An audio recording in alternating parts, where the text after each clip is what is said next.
Seiring berjalannya waktu, sektor pariwisata mengalami berbagai perkembangan, sehingga banyak hal-hal yang belum diatur dan tidak relevan lagi. Untuk itu diperlukan pengaturan kembali atas Undang-Undang Kepariwisataan. Komisi 10 DPR RI bersama Kemenparekraf membentuk Panja Pembahasan Revisi Undang-Undang Nomor 10 Tahun 2009 tentang Kepariwisataan. Komisi 10 DPR RI menilai sektor pariwisata memiliki posisi strategis dalam sistem perencanaan negara, sehingga pengaturannya harus dilakukan secara komprehensif dan terintegrasi dengan sektor lainnya. Menanggapi hal tersebut, anggota Komisi 10 DPR RI Andreas Hugo Pariera menyampaikan, persoalan kelembagaan harus diatur ulang dalam rancangan Undang-Undang Kepariwisataan untuk menghindari tumpang tindih kewenangan pemerintah pusat dan pemerintah daerah.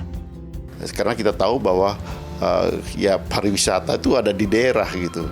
Sementara banyak pelaksanaan atau kegiatan pariwisata ini datang dari atas.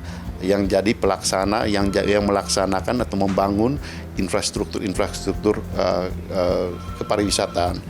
Nah, sehingga setelah terjadilah tumpang tindih. Seringkali rebutan di dalam untuk mengoperasionalkan.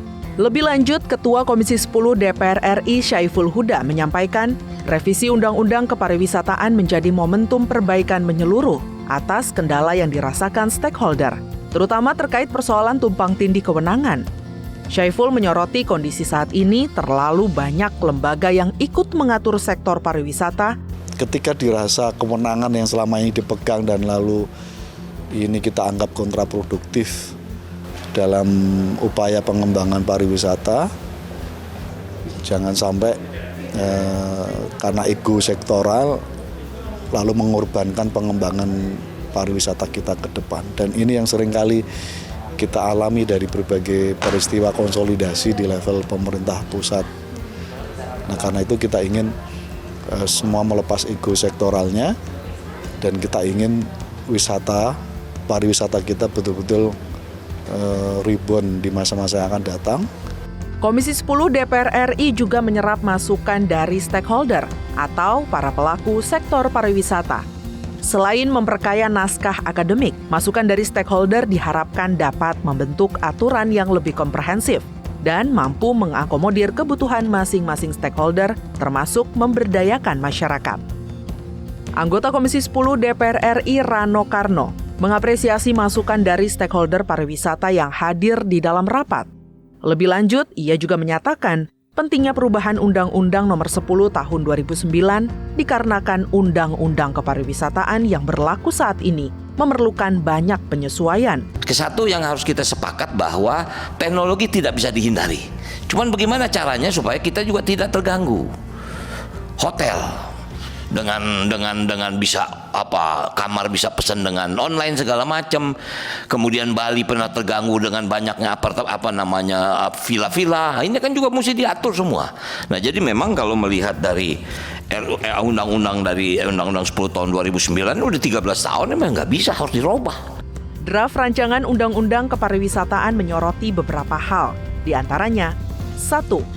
Destinasi dan industri pariwisata, termasuk pemasaran dan promosi pariwisata.